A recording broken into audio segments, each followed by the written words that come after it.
Morning. आज की online class में सभी विद्यार्थियों का हार्दिक स्वागत है। आगे की कक्षा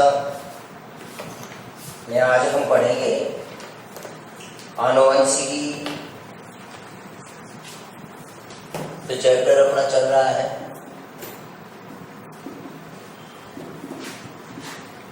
आनुवंशिकी, और कल हमने बात कर ली थी आनुवंशिकी से संबंधित शब्दावली की, जिसमें आनुवंशिक से संबंधित शब्दावली कंप्लीट हो गई आपकी। नेक्स्ट अब हम आनुवंशिकता से संबंधित मेंडल के द्वारा जो दिए गए नियम हैं आनुवंशिकता के संदर्भ में, उन नियमों का आज हम अध्ययन करेंगे। तो इसमें आप हेडिंग डाल लें मेंडल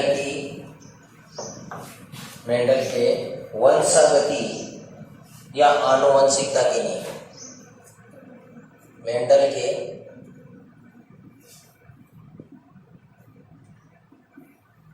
वंशागति या आनुवंशिकता के नियम।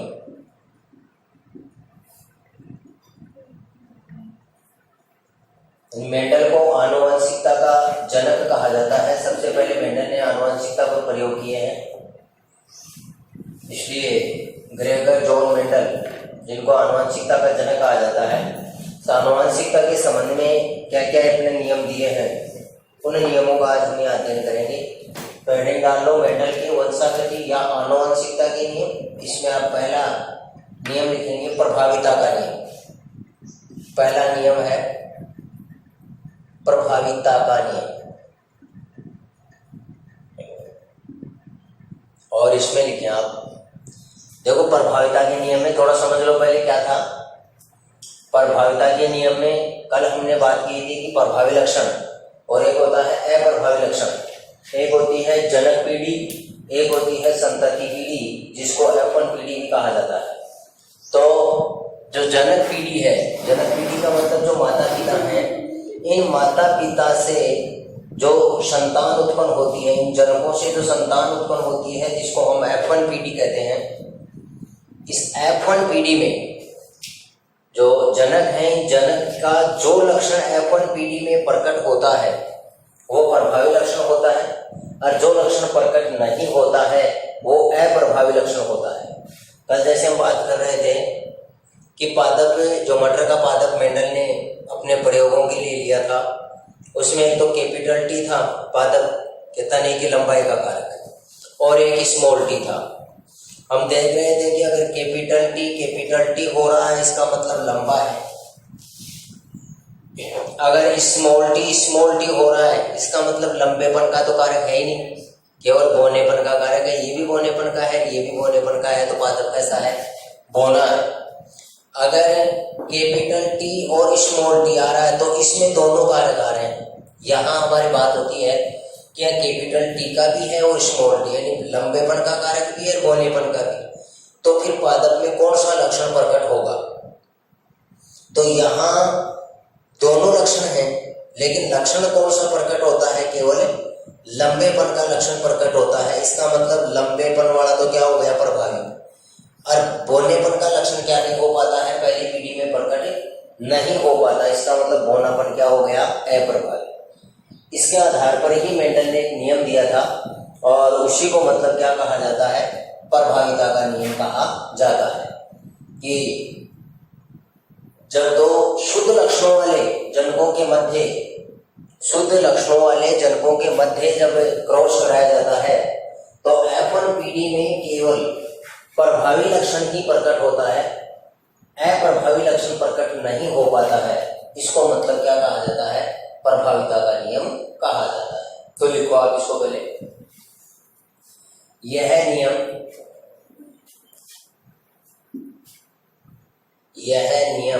एक संकर संकरण, जिसकी शब्दावली हमने कल पढ़ ली थी। यह नियम एक संकर संकरण, एक संकर संकरण के परिणामों पर आधारित है। एक संकर संकरण के परिणामों पर आधारित है। इस नियम के अनुसार एक जोड़ी, इस नियम के अनुसार एक जोड़ी विपर्यासी, एक जोड़ी विपर्यासी लक्षणों, एक जोड़ी विपर्यासी लक्षणों वाले जनकों, एक जोड़ी विपर्यासी लक्षणों वाले जनकों में क्रॉस करवाने पर क्रॉस का दूसरा हिंदी का मतलब क्या है? संकरण। क्रॉस का हिंदी में क्या कहते हैं? संकरण। विपर्यासी लक्षणों वाले जनकों में क्रॉस करवाने पर जो लक्षण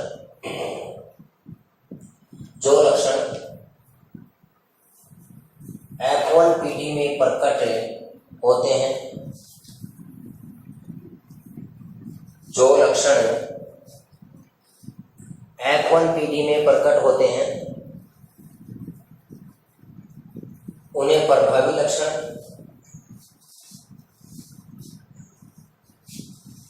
जो लक्षण F1PD में प्रकट होते हैं उन्हें प्रभावी लक्षण तथा जो लक्षण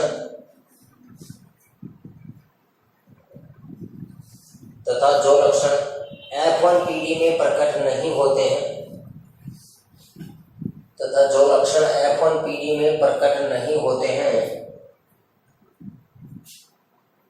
उन्हें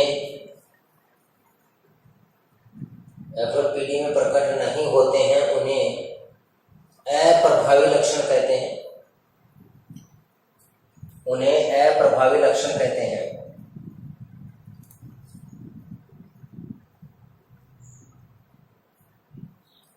और उन्हें क्या कहते हैं? अप्रभावी लक्षण कहते हैं तथा इसे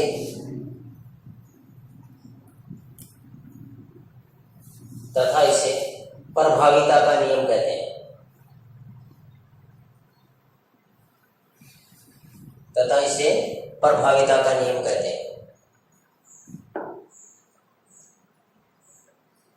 तो देखो, मेंडल के वंशागति का या आनुवंशिकता का पहला नियम है प्रभाविता का नियम। कौन सा नियम है?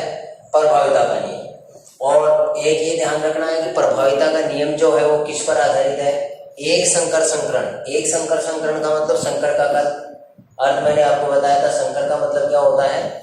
लक्षण। तो एक संकर संकरण का मतलब एक लक्षण को लेकर के, केवल एक ही प्रकार के लक्षण को लेकर, एक ही लक्षण को लेकर के जो प्रयोग किया गया है उसको हम एक संकर संकरण कहते हैं। और ये प्रभाविता का जो नियम दिया गया है वो कौन से संकरण पर आधारित है? एक संकर संकरण। यानी प्रभाविता के नियम का अध्ययन जो है वो पादप में एक ही लक्षण को लेकर के इस नियम का क्या किया गया है? अध्ययन किया गया है। तो एक तो प्रश्न आपका ये बनता है कि प्रभाविता का जो नियम है वो किस संकरण पर आधारित है? तो प्रभाविता का नियम है वो कौन से संकरण पर आधारित है? एक संकर संकरण पर। यानी एक लक्षण को लेकर के ही इस नियम को समझाने के लिए क्या किया गया है? प्रयोग किया गया है। अब आगे देखो, इसको समझो।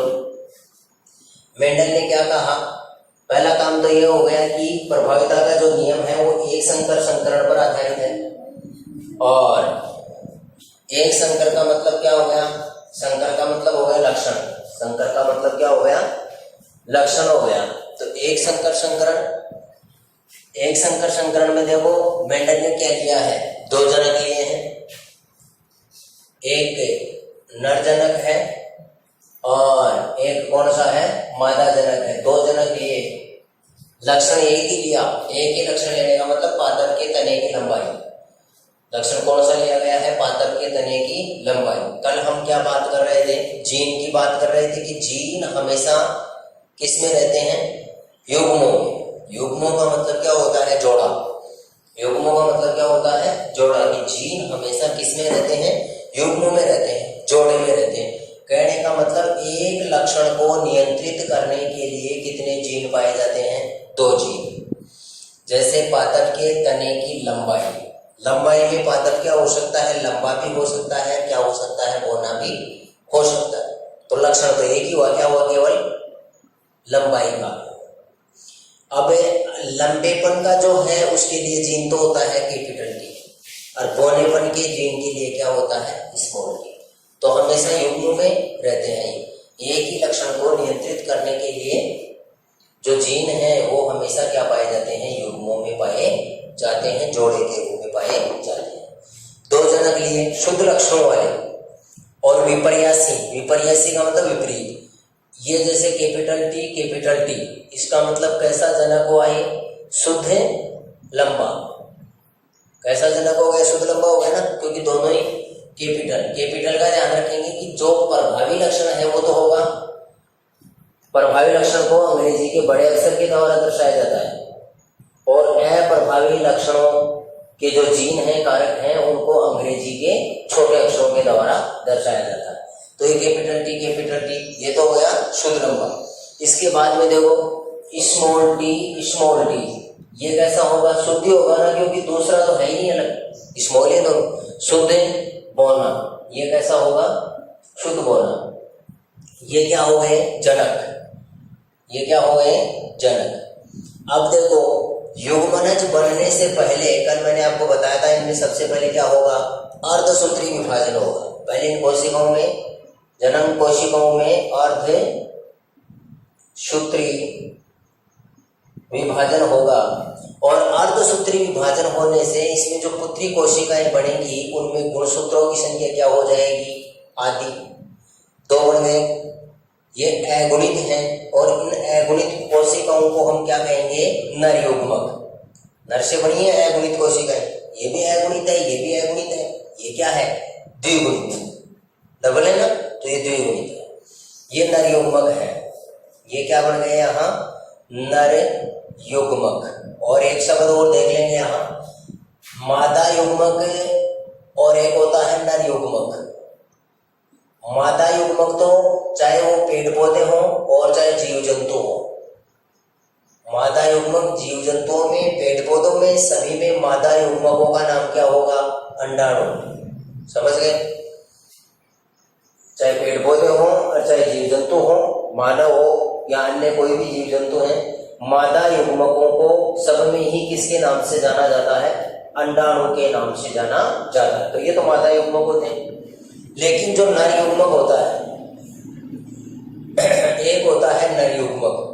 इन नर युग्मकों को एक तो जीवों में, जो जीव जंतु है उनमें, और एक पादपों में, इनमें अलग अलग नामों से जाना जाता है। इसका ध्यान रखोगे। नर युग्मक को जीवों में तो जाना जाता है शुक्राणु के नाम से। किसके नाम से जाना जाता है? जीवों में तो क्या कहते हैं? नर युग्मक को शुक्राणु। और पादपों में क्या कहा जाता है? परागकण। क्या कहा जाता है?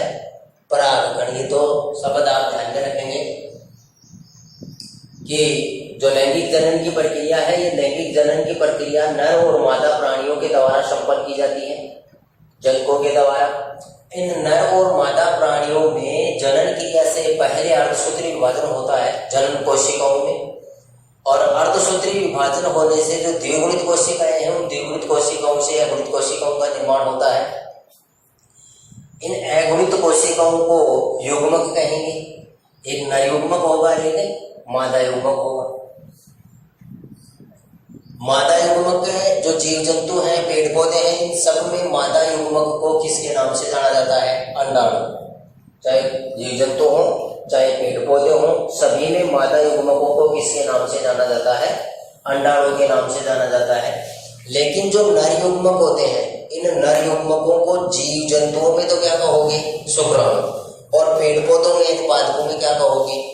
परागकण। इनका ध्यान रखना है कि पादपों में नर युग्मक को क्या कहा जाता है? परागकण। और जंतुओं में, जीव जंतुओं में नर युग्मक को क्या कहा जाता है? शुक्राणु कहा जाता है। अब देखो आगे,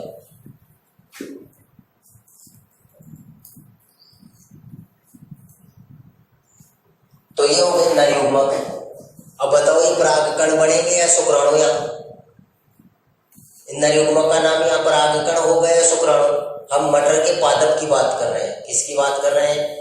शुद्ध लंबा और शुद्ध बोना, मटर का पादप है। नर युग्मक का नाम क्या लिखूंगा? शुक्राणु या परागकण? परागकण। क्या होगा? परागकण। क्योंकि पादपों में तो नर युग्मक को कहते हैं परागकण, और जंतुओं में नर युग्मक को क्या कहते हैं? शुक्राणु। जंतुओं में क्या कहते हैं? शुक्राणु। समझ गए? तो ये परागकण है। अब देखो यहाँ मादा युग्मक है, इस मादा युग्मक से भी 2 अयुग्मित कोशिकाओं का निर्माण होगा, और इसमें भी 2 अयुग्मित कोशिकाएं बनेगी, स्मॉल टी और स्मॉल टी। ये मादा युग्मक है, और मादा युग्मकों का भी मैंने आपको बताया था कि चाहे वो जीव जंतु हो और चाहे वो पादप हो, क्या कहेंगे? अंडाणु। मादा युग्मकों में चाहे जीव जंतु हो और चाहे पादप हो, मादा युग्मक सभी में क्या कहलाते हैं? अंडाणु। अर्धसूत्री विभाजन हो गया, ये अगुणित कोशिकाएं बन गई, और इन अगुणित कोशिकाओं को हम युग्मक कहते हैं। 2 प्रकार के हो गए, एक नर युग्मक हो गया, एक मादा युग्मक। अब इसमें होगा संकरण या क्रॉस। इनमें क्या करवाया जाता है? क्रॉस करवाया जाता है। ये इस क्रॉस का ही दूसरा नाम क्या है? संकरण। क्रॉस का ही दूसरा नाम क्या है? संकरण। परिभाषा क्या थी?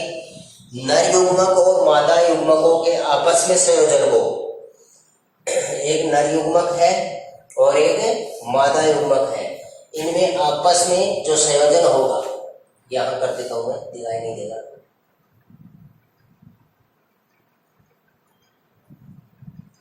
नर युग्मक और मादा युग्मकों में आपस में जो संयोजन की जो प्रक्रिया है, इसको मतलब क्या कहा जाता है? संकरण कहा जाता है। यह नर युग्मक है, यह नर युग्मक इस मादा युग्मक से भी संयोजन कर सकता है, इससे भी कर सकता है ना? कोई से भी करवा सकते हैं, इसको इससे भी करवा सकते हो।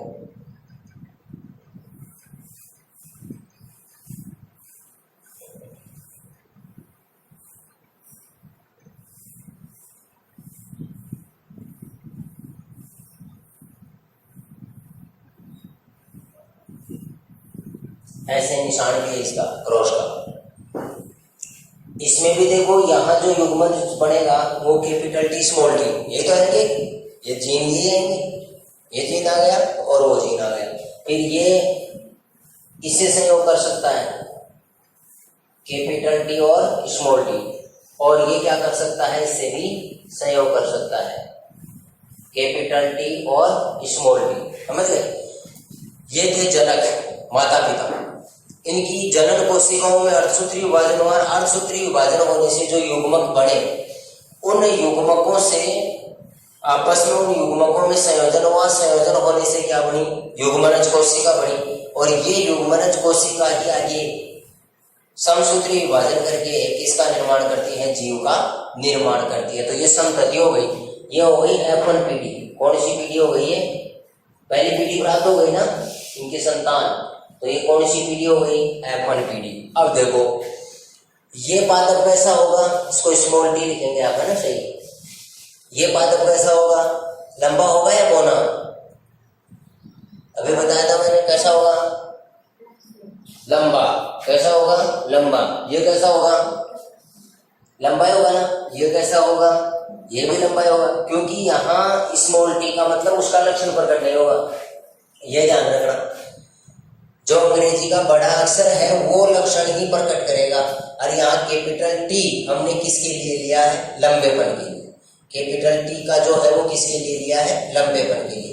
और स्मॉल टी किसके लिए लिया है? बौनेपन के लिए। स्मॉल टी किसके लिए लिया है? बौनेपन के लिए। तो अगर कैपिटल टी भी आ गया और स्मॉल टी भी आ गया, इसका मतलब दोनों लक्षण तो प्रकट होने से रहे एक साथ, एक ही होगा, और वो कौन सा होगा? जो बड़ा है, प्रभावी है। तो यह कैपिटल टी प्रभावी है, इसका मतलब ये पादप कैसा होगा? लंबा। लेकिन शुद्ध होगा या अशुद्ध? अशुद्ध। कैसा होगा? अशुद्ध होगा। शुद्ध तो तब होगा, देखो ये दोनों ही युग्म विकल्पी समान है, इसका मतलब शुद्ध। ये दोनों युग्म विकल्पी क्या है? समान है। इसका मतलब क्या हो गया? शुद्ध। ये दोनों भी युग्म विकल्पी समान है, इसका मतलब क्या हो गया? शुद्ध। लेकिन अगर एक दोनों युग्म विकल्पी क्या है? अलग अलग है। एक कैपिटल टी है और दूसरा क्या है? स्मॉल टी है। तो ये क्या हो जाएगा? अशुद्ध। तो ये क्या हो जाएगा? अशुद्ध हो जाएगा। समझ गए? तो ये भी अशुद्ध लंबा होगा। लंबा तो होगा लेकिन कैसा होगा? अशुद्ध लंबा। ये भी क्या होगा? अशुद्ध लंबा। ये भी क्या होगा? अशुद्ध लंबा। और ये भी क्या होगा? अशुद्ध लंबा। तो यहाँ F1PD के सभी पादप कैसे होंगे? अशुद्ध लंबे होंगे। F1PD के सभी पादप कैसे होंगे? अशुद्ध लंबे होंगे। पुनः देखो, F1PD की जो संतान हुई, माता पिता में दोनों लक्षण थे। एक जो लक्षण था बिल्कुल शुद्ध लंबेपन का था, यानी नर जो था वो बिल्कुल क्या था? शुद्ध लंबा था। और जो माता थी वो क्या थी? शुद्ध बौनी थी, है ना। तो माता पिता में शुद्ध लंबा भी था और शुद्ध बौना भी था। दोनों लक्षण आने चाहिए थे संतान में, लेकिन नहीं आए। कौन सा आया? केवल लंबेपन का आया, बौनेपन का लक्षण नहीं आया ना इन पादपों में। लंबे हुए, कैसे हुए? अशुद्ध लंबे। कैसे लंबे हुए? अशुद्ध लंबे। बौनेपन का लक्षण क्या नहीं हुआ? इसमें प्रकट नहीं हुआ।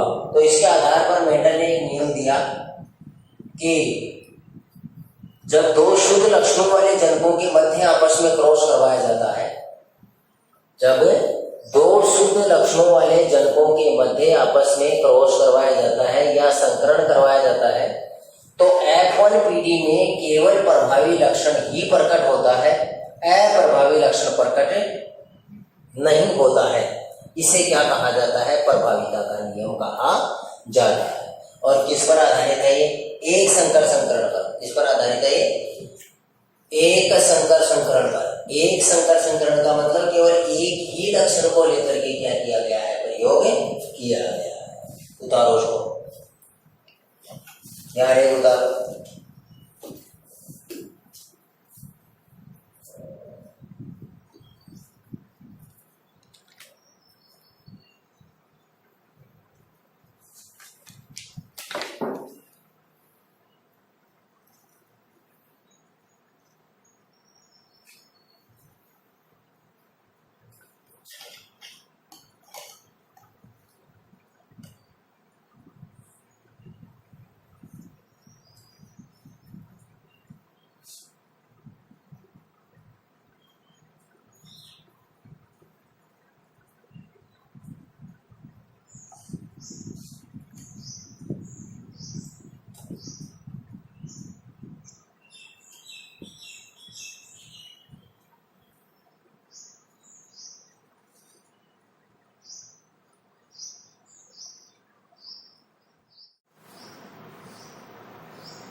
पूरा लिख लेना इसको।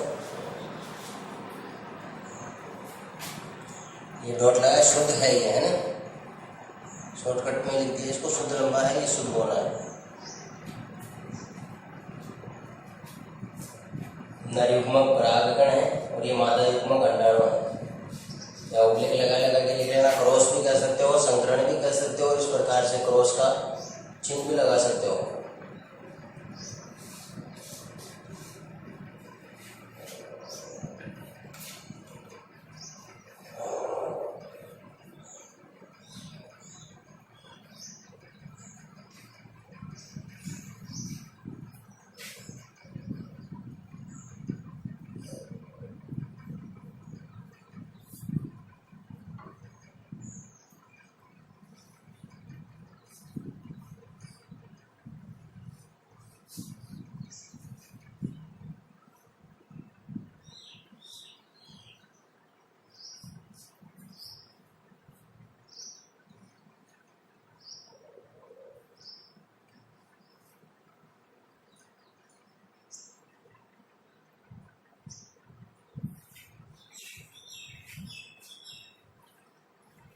बता लिया।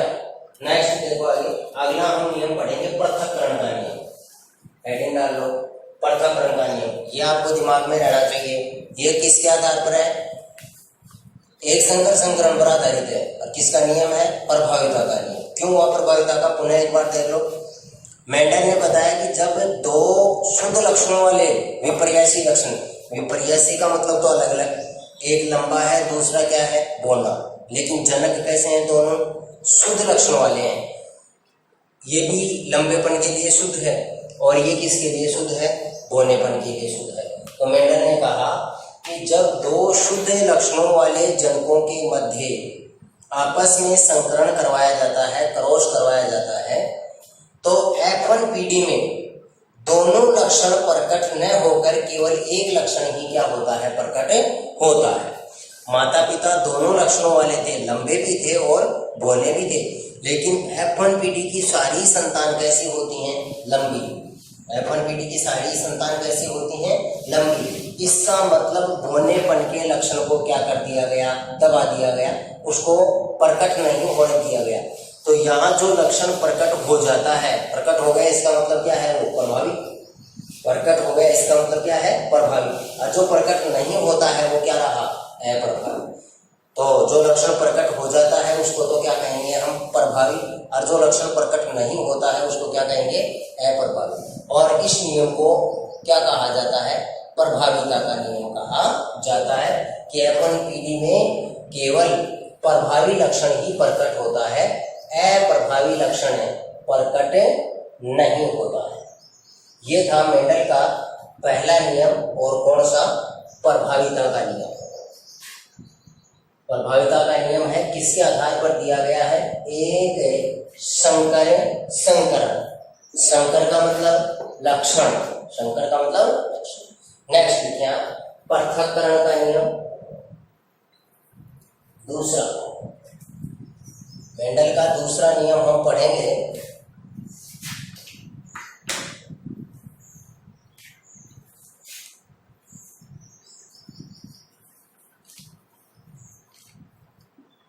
पृथक्करण का नियम या इसको विसंयोजन का नियम,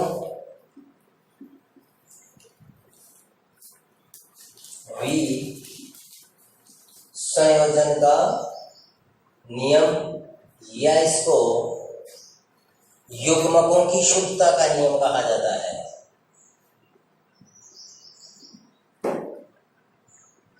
या इसको युग्मकों की शुद्धता,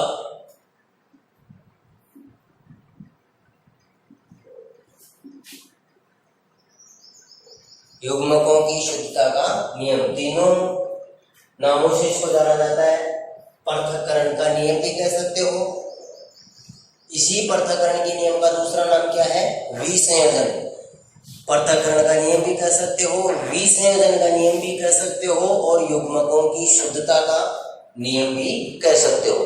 तीनों एक दूसरे के पर्याय हैं, चाहे पृथक्करण कह दो, चाहे विसंयोजन कह दो और चाहे युग्मकों की शुद्धता का नियम कह दो। तो देखो अभी एक बार हल्का सा समझ लो इसको। सबसे पहले हमने जो प्रभाविता के नियम की बात की थी उसी के अनुसार देखते हैं। प्रभाविता के नियम में हमने क्या लिया था? देखो दो शुद्ध लक्षणों वाले जनक लिए थे। अभी यही तो लिया था, जनक यही लिए थे प्रभाविता वाले नियम में। देखो कैपिटल टी लिया था, एक तो शुद्ध लंबा लिया था और एक कैसा जनक लिया था? शुद्ध बौना। एक को नर मान लिया था और एक को क्या मान लिया था? मादा माना था। एक नर था और एक मादा। इसमें सबसे पहले अर्धसूत्री विभाजन हुआ था। अर्धसूत्री विभाजन होने से इसमें कैपिटल टी दो युग्मक बने थे। इसमें भी अर्धसूत्री विभाजन हुआ था, इसमें भी स्मॉल टी और स्मॉल टी क्या बने थे? दो युग्मक बने थे। ऐसा हुआ था। मादा युग्मक जो बने थे इसको हम अंडाणु कह रहे हैं और यहाँ पादपों में नर युग्मक को क्या कहा जाता है? परागकण। पादपों में नर युग्मक को क्या कहा जाता है? पराग।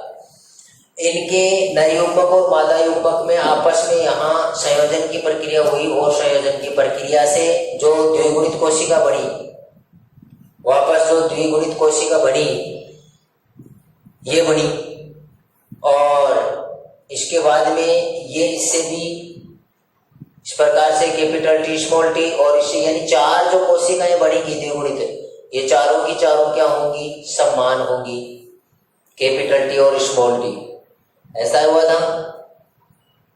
ये F1 पीढ़ी आई थी। कौन सी पीढ़ी आई थी? F1 पीढ़ी आई थी। F1 पीढ़ी की सभी संतान क्या थी? लंबी। F1 पीढ़ी की सभी संतानें क्या थी? लंबी। इसके आधार पर तो मेंडल ने क्या नियम दिया कि हमने F1 पीढ़ी के जनकों में दोनों लक्षण लिए, लंबेपन का भी लिया और बौनेपन का भी लिया, लेकिन लंबेपन का लक्षण ही प्रकट हुआ, बौनेपन का लक्षण प्रकट नहीं हुआ। इसका मतलब एक लक्षण प्रभावी होता है, दूसरा लक्षण क्या होता है? अप्रभावी। इसके आधार पर तो मेंडल ने नियम क्या दिया? प्रभाविता का। किसका नियम दिया? प्रभाविता का। अब देखो आगे, फिर मेंडल ने क्या कहा कि माता पिता में दोनों लक्षण थे, लेकिन संतान में केवल एक ही लक्षण आया। एक लक्षण कहाँ गया? वो एक लक्षण यहाँ अप्रभावी रहा। तो ये कब प्रकट होगा? अब देखो ये कैसे प्रकट होगा।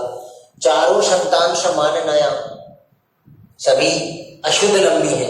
ये भी अशुद्ध लंबा है, ये भी अशुद्ध लंबा है, ये भी अशुद्ध लंबा है, और ये भी पादप कैसा है? अशुद्ध लंबा है। सभी अशुद्ध लंबे हैं।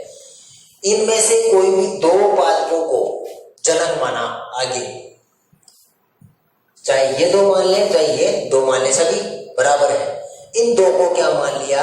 जनक मान लिया। इनको वापस क्या मान लिया? जनक मान लिया।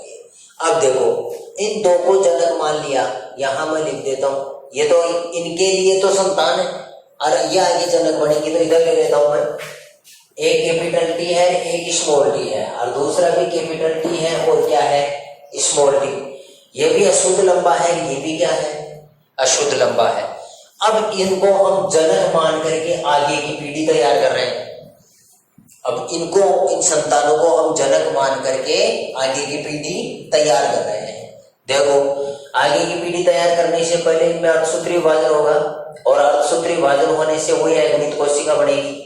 ये कैपिटल टी की बन गई, दूसरी क्या बन गई? वो स्मॉल टी की। इधर भी कैपिटल टी की, और दूसरी क्या बन गई? वही स्मॉल टी की बन गई। हो गया अर्धसूत्री विभाजन। ये नर युग्मक बन गए, और ये क्या बन गए? मादा युग्मक। अब क्या होगा इनमें? क्रॉस। अब क्या करवाया जाएगा? इनमें क्रॉस करवाया जाएगा, संकरण करवाया जाएगा। देखो, संकरण करवाएंगे तो ये कैपिटल टी और ये पहले इसको इन दोनों से क्रॉस करवा दोगे, फिर इसको इन दोनों से क्रॉस करवा दोगे, ऐसे होगा। इसमें क्या आएगा? Capital T. सही, ऐसे ही नहीं। फिर देखो ये आगे जाएगा, इसमें से कैसा आएगा? कैपिटल टी और स्मॉल टी। सही, फिर इसको ले, इसका इससे कराओ, कैपिटल टी और स्मॉल टी। पहले बड़ा लिख दिया करो, फिर छोटा लिखने में से। फिर इसको आगे ले जाओ, इसको इससे कराओ, कैसा रहेगा? स्मॉल टी और स्मॉल टी। इन जनकों से वापस संतान बन गई ना, लेकिन कौन सी पीढ़ी हुई? F2। F1 तो यही थी, F1 पीढ़ी तो ये थी। फिर इस F1 पीढ़ी की संततियों को जनक माना। F1 पीढ़ी की संततियों को क्या माना? जनक माना। इनको जनक मान करके फिर इनसे संतान उत्पन्न की, तो क्या हो गई? F2 पीढ़ी, दूसरी पीढ़ी हो गई। ये कौन सी पीढ़ी हो गई? F2 पीढ़ी। अब देखो F2 पीढ़ी में क्या होता है? F2 पीढ़ी, ये जो संतान है, इनके जनक क्या है? अशुद्ध लंबे, यानी लंबे दिखाई दे रहे हैं। कैसे हैं? अशुद्ध लंबे। ये शुद्ध लंबा है, और ये भी क्या है? अशुद्ध लंबा है। लेकिन देखो, संतानों में दोनों प्रकार के लक्षण प्रकट होंगे, लंबा भी हो गया है, बौना भी हो गया। देखो, अब देखो, इनके माता पिता क्या नहीं है? बौने है ही नहीं है ना, ये भी नहीं है और ये भी नहीं है। लेकिन देखो, संतान में बौन नहीं दिखाई दी क्या? या F2 पीढ़ी में बौना आया क्या? कोई भी पादप? देखो, देखिए आया, कौन सा आया? ये आएगा, लास्ट वाला आएगा ना भाई, स्मॉल टी। इसका मतलब इसमें लंबेपन का तो क्या नहीं है? कारक ही नहीं है भाई। लंबेपन का तो क्या नहीं है? इसमें कारक ही नहीं है। तो ये तो कैसा होगा? लंबा होगा। कैपिटल टी लंबा होगा, लेकिन कैसा होगा? शुद्ध। कैसा होगा? शुद्ध लंबा। समझ गए? ये क्या होगा? लंबा होगा, कौना होगा? बताओ। ये है अशुद्ध लंबा, ये क्या होगा? अशुद्ध लंबा। और ये कैसा होगा? अशुद्ध लंबा ये होगा। भाई दोनों कारक तो दोनों है, लेकिन ये प्रभावी है और ये क्या है? अप्रभावी, लंबेपन का प्रभावी। और ये क्या होगा? शुद्ध बोना होगा। ये कैसा होगा? शुद्ध बोना। अब देखो पृथक हुआ, लक्षण क्या हो रहे हैं? पृथक पृथक होकर के विसंयोजन। पृथक्करण का मतलब तो अलग अलग होना, पृथक्करण का मतलब तो क्या होता है? अलग अलग होना। विसंयोजन का मतलब होता है अलग अलग होकर के पुनः आपस में मिलना। विसंयोजन का मतलब होता है अलग अलग होकर के पुनः आपस में मिलना। और युग्मकों की शुद्धता, शुद्धता कैसे हो रही है? देखो यहाँ सारे जनक अशुद्ध हैं, ये भी अशुद्ध है और ये भी अशुद्ध है। अब यहाँ देखो अशुद्ध भी है और शुद्ध भी हो गए, शुद्ध बोना भी हो गया और शुद्ध क्या हो गया? लंबा भी हो गया। जबकि जनक क्या नहीं थे? शुद्ध थे ही नहीं। जनक क्या नहीं थे? शुद्ध थे ही नहीं। लेकिन संतानों में कैसे लक्षण प्रकट हो जाते हैं? शुद्ध लक्षण प्रकट हो जाते हैं। इसके आधार पर मेंडल ने क्या कहा? देखो मेंडल ने क्या कहा कि जब F1PD की संततियों को, ये देखो F1PD है, कि जब F1PD की संततियों को, और वो भी अशुद्ध है, या इसको हम ये भी कह सकते हैं कि जब दो अशुद्ध लक्षणों वाले जनकों के मध्य, जब दो अशुद्ध लक्षणों वाले जनकों के मध्य आपस में संकरण करवाया जाता है, अशुद्ध लक्षणों वाले जनकों के मध्य आपस में संकरण करवाया जाता है, तो उनकी संततियों में सभी लक्षण पृथक पृथक होकर के पुनः संयोजित हो जाते हैं। यानी अशुद्ध और शुद्ध दोनों प्रकार के लक्षण क्या होते हैं? प्रकट होते हैं। लक्षण शुद्ध भी हो जाते हैं, अशुद्ध तो थे, और बाकी जो लक्षण है वो शुद्ध भी प्राप्त होते हैं। तो इस प्रकार के नियम को क्या कहा जाता है? पृथक्करण का नियम। क्योंकि पृथक हुए, पहले देखो अलग अलग हुए, ये कैपिटल टी स्मॉल टी एक जगह थे, अब यहाँ क्या हो गए? अलग अलग हो गए। ये कैपिटल टी स्मॉल टी एक जगह थे, यहाँ युग्मक क्या हो गए? अलग अलग हो गए। अलग अलग होकर के वापस मिल रहे हैं। देखो यहाँ तो अलग अलग हो गए सूत्री विभाजन से, और अलग अलग होकर के पुनः मिल रहे हैं, इसलिए एक नाम तो दे दिया पृथक्करण का, एक दे दिया विसंयोजन का, पुनः मिल रहे हैं। और फिर देखो मिलते समय क्या हो रहे हैं? अशुद्ध थे, लेकिन मिलते समय क्या हो रहे हैं? शुद्ध हो रहे हैं। मिलते समय क्या हो रहे हैं? शुद्ध हो रहे हैं। इसलिए तीसरा नाम क्या दे दिया? शुद्धता का। तीसरा नाम क्या दे दिया? शुद्धता का। इसलिए इसको पृथक्करण का नियम भी कह सकते हैं, विसंयोजन का नियम भी कह सकते हैं, और युग्मकों की शुद्धता का नियम भी कह सकते हैं। अब लिखो आप एक बार हेडिंग डालो, पृथक्करण का नियम या युग्मकों की शुद्धता का नियम या विसंयोजन का नियम। इसमें देखो यह नियम भी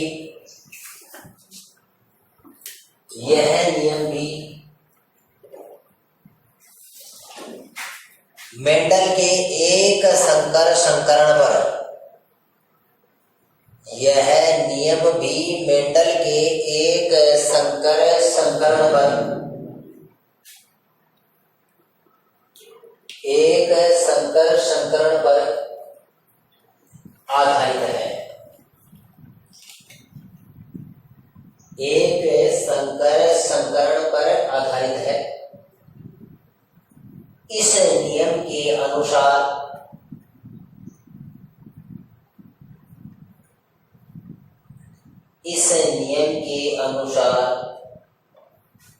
विषम युग्मकी कारक, इस नियम के अनुसार विषम युग्मकी कारक एक दूसरे को, इस नियम के अनुसार विषम युग्मकी कारक एक दूसरे को संदूषित नहीं करते हैं, एक दूसरे को संदूषित नहीं करते हैं, संदूषित नहीं करते हैं, तथा युग्मकों के निर्माण के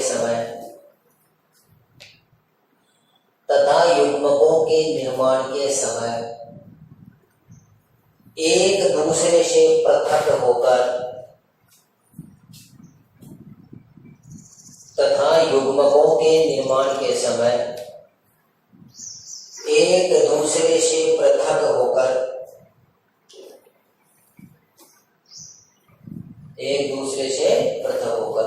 अलग अलग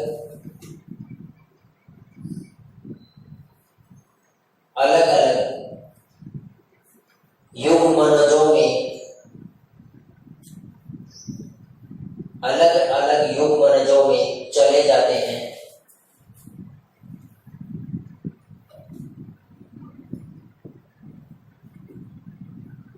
अलग अलग युग्मनजों में चले जाते हैं।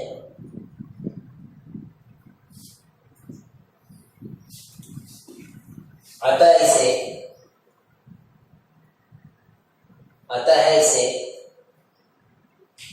पृथक्करण का नियम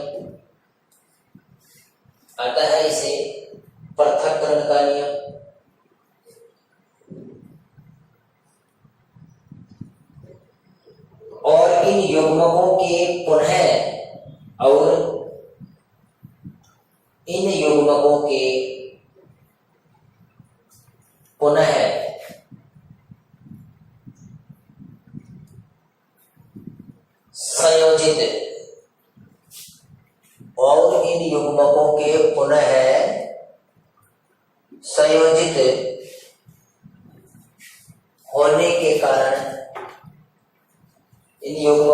पुनः संयोजित होने के कारण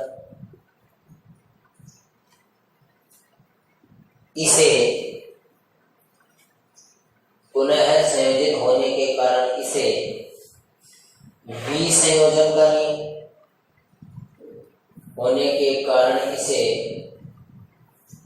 विसंयोजन का नियम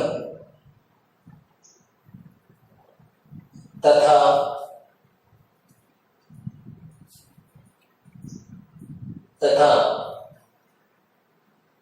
ये युग्मक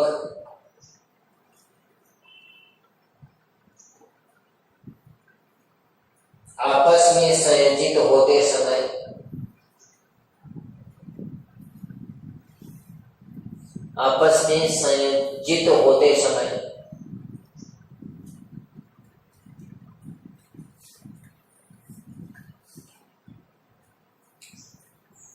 शुद्ध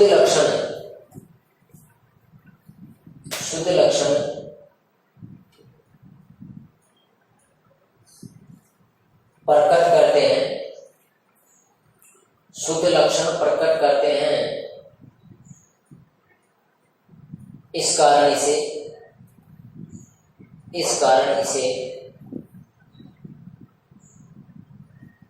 युग्मकों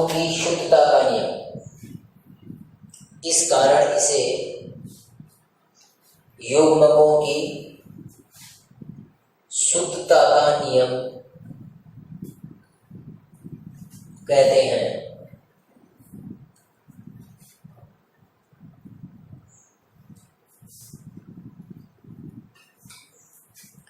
तीन बात हो गई। इसे हम पृथक्करण का नियम भी कहते हैं और युग्मकों की शुद्धता का नियम भी कहते हैं और इसको क्या कहते हैं, विसंयोजन का नियम भी कहते हैं। अब देखो एक बार इसको क्या करेंगे, इसको प्रयोग में यही ले लेंगे। प्रयोग में परिभाषा में आप क्या लिखेंगे कि जब दो अशुद्ध लक्षणों वाले जनकों के मध्य, शब्द क्या है, दो जनक हैं, ये जनक हैं, एक नर जनक है और एक मादा जनक, इनके संकेत है। आनुवंशिकी शब्दावली में ये नर का संकेत है और ये किसका संकेत है, मादा जनक का। समझ गए? दो जनक हैं। कैसे जनक हैं? अशुद्ध हैं। कैसे लक्षणों वाले हैं? अशुद्ध लक्षणों वाले हैं। अशुद्ध लक्षणों वाले तभी होंगे विषम युग्मजी। क्या हो गई? विषम युग्मजी। विषम युग्मजी कैसे हुआ? ये युग्मक तो क्या है, कैपिटल टी, लंबेपन का, और ये क्या है, पौनेपन का। अलग अलग हो गए ना, अलग अलग होने का मतलब कैसे है, विषम है, सम नहीं है, समान नहीं है, क्या है, अलग अलग है, असमान है। तो जब दो विषम युग्मजी अशुद्ध होते हैं, विषम युग्मजी जो जनक है वो क्या होंगे, अशुद्ध, और सम युग्मजी क्या होंगे, शुद्ध। सम युग्मजी यानी दोनों ही युग्मक समान हो, जैसे कैपिटल टी कैपिटल टी, बताओ शुद्ध होगा या नहीं होगा, शुद्ध हो गया। तो ये सम युग्मजी हो गया, सम युग्मजी का मतलब दोनों कारक समान है। स्मॉल टी शुद्ध होगा कि नहीं होगा, क्योंकि दोनों कारक क्या है, समान है। कैपिटल टी स्मॉल टी विषम हुआ कि नहीं हुआ, नहीं हुआ क्या, क्योंकि एक कैपिटल टी है, एक क्या है, स्मॉल टी है, इसलिए क्या हो गया, अलग अलग हो गया, विषम हो गया। परिभाषा में क्या रही है कि जब दो अशुद्ध लक्षणों वाले जनकों के मध्य या अशुद्ध की जगह दूसरा शब्द कौन सा काम में लिया जा सकता है, विषम युग्मजी लिया जा सकता है, विषम युग्मजी। ये अशुद्ध लंबा है और ये भी क्या है, अशुद्ध लंबा है, सही। इनके मध्य आपस में क्रॉस करवाया जाता है या संकरण करवाया जाता है, तो इनके मध्य आपस में संकरण होने से पहले होगा अर्धसूत्री विभाजन। पहले क्या होगा, अर्धसूत्री विभाजन होगा, और अर्धसूत्री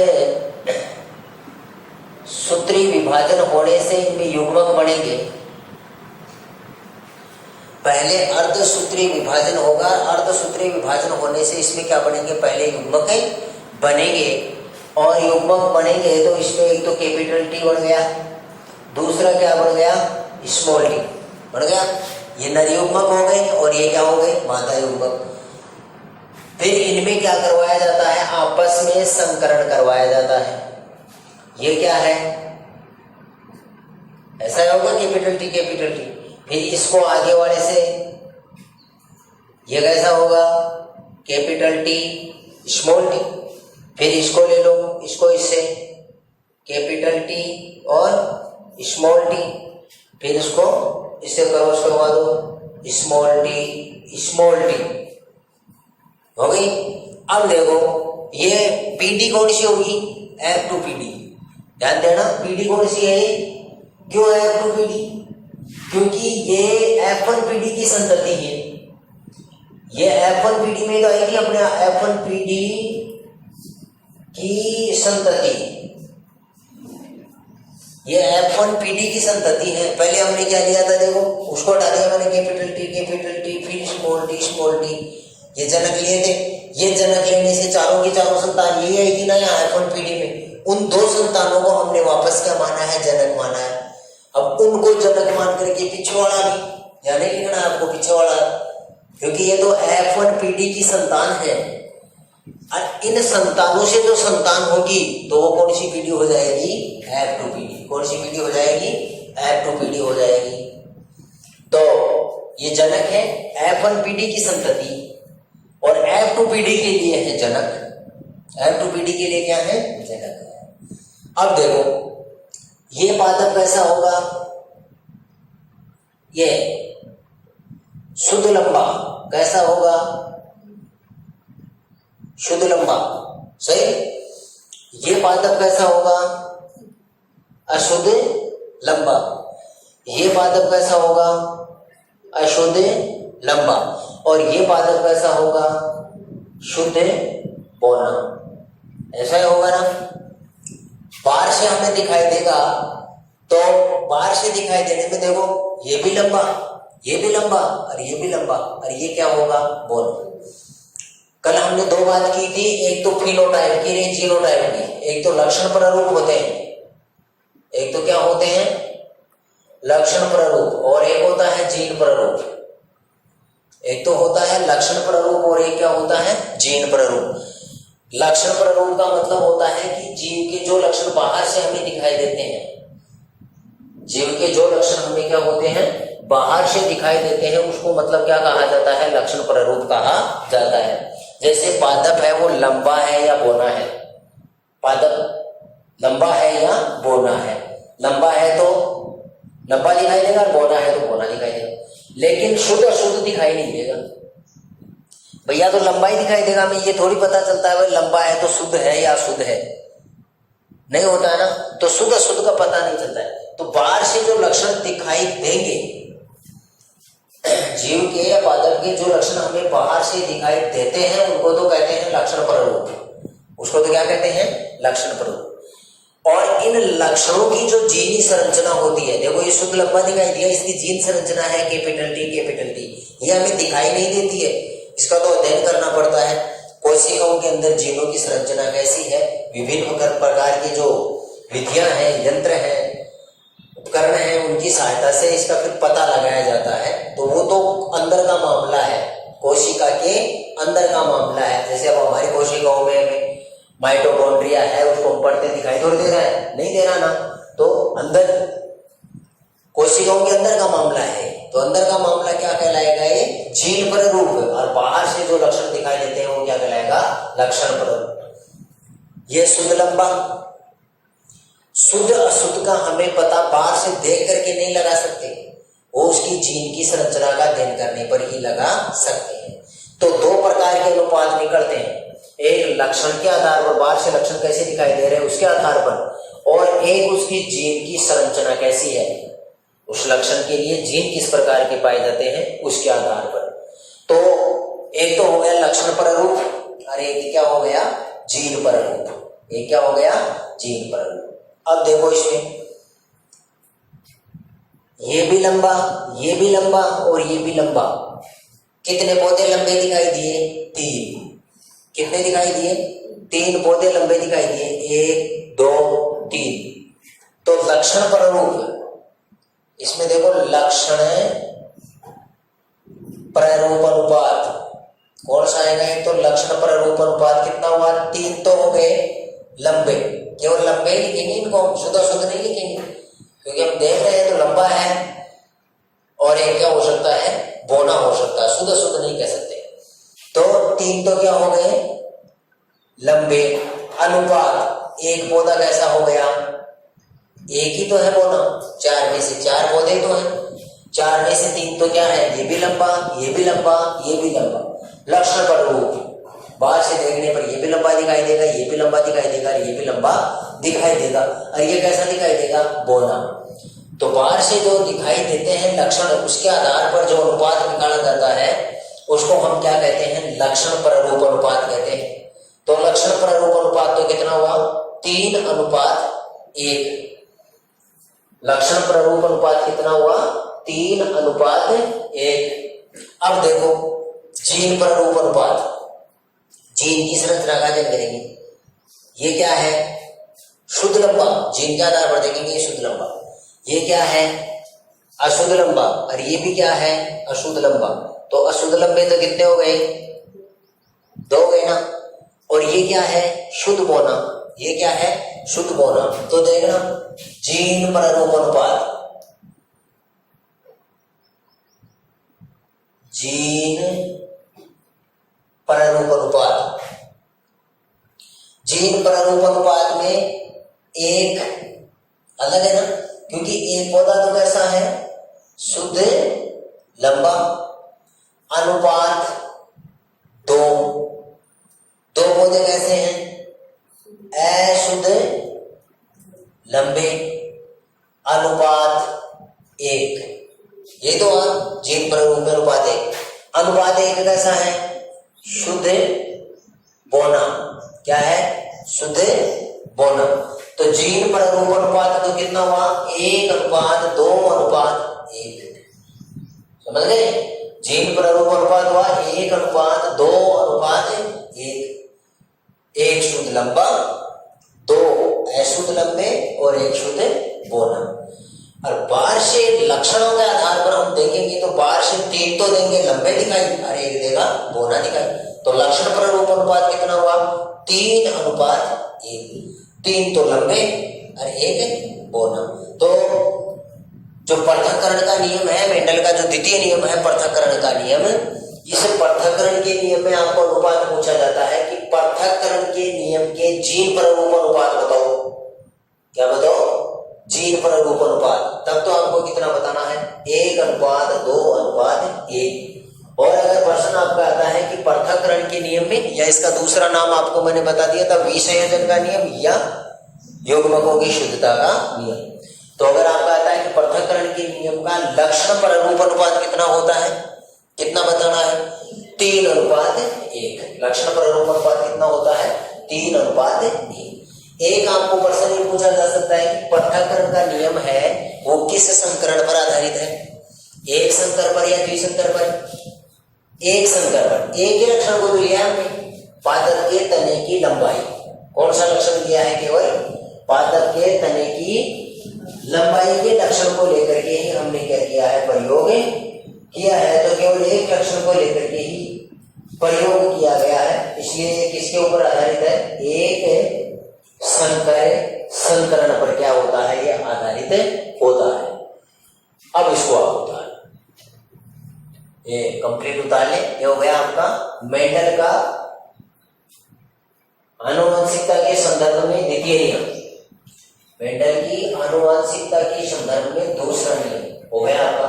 पहले तो ये उतारो इधर वाला, और इसके बाद में यह अनुपात उतारो, जीन पर अनुरूप अनुपात और लक्षण पर अनुरूप अनुपात अलग अलग उतारने को ऐसे ये उतार के फिर इसको।